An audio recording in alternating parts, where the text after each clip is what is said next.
আর ব্যবহার শেষে বিন্দু মাত্র না ভেবে ফেলে দিয়ে ছুড়ে দেবে। কিন্তু কখনো কি আমরা কেউ ভেবে দেখেছি এটা কোথায় যায়?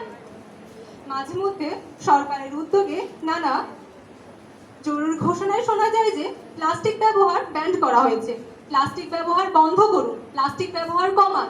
কেন কেন উঠে আসে এই কথা? আমরা সকলেই জানি প্লাস্টিক আমাদের জীবনকে সহজতর করে তুলেছে।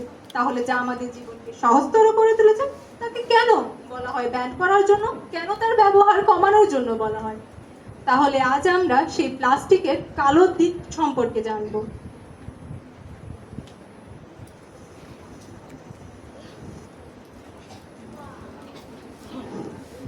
কি সুন্দর এক পুকুর ছিল এখানে।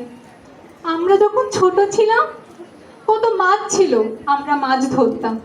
আর এখন এখন কি হয়ে গেছে? এ তো আর পুকুর নেই, যেন প্লাস্টিকের সাগর। আর মাছ, সে তো কবে মরে গেছে, নেই আর। একে একে দেখেছি এই মাছদের মধ্যে মানুষ আরো বেশি করে প্লাস্টিক ব্যবহার করছে আর ছুঁড়ে ফেলে দিচ্ছে। আজ তাই এই পুকুরের এই অবস্থা। হ্যাঁ, প্লাস্টিক আমরা ব্যবহার করে বিন্দু মাত্র না ভেবে ফেলে দিই পুকুরে। এভাবে যা জলজ প্রাণীর জীবনকে বিপন্ন করেছে আর আমাদের পানীয় জলের জন্য সংকট হয়ে দাঁড়িয়েছে।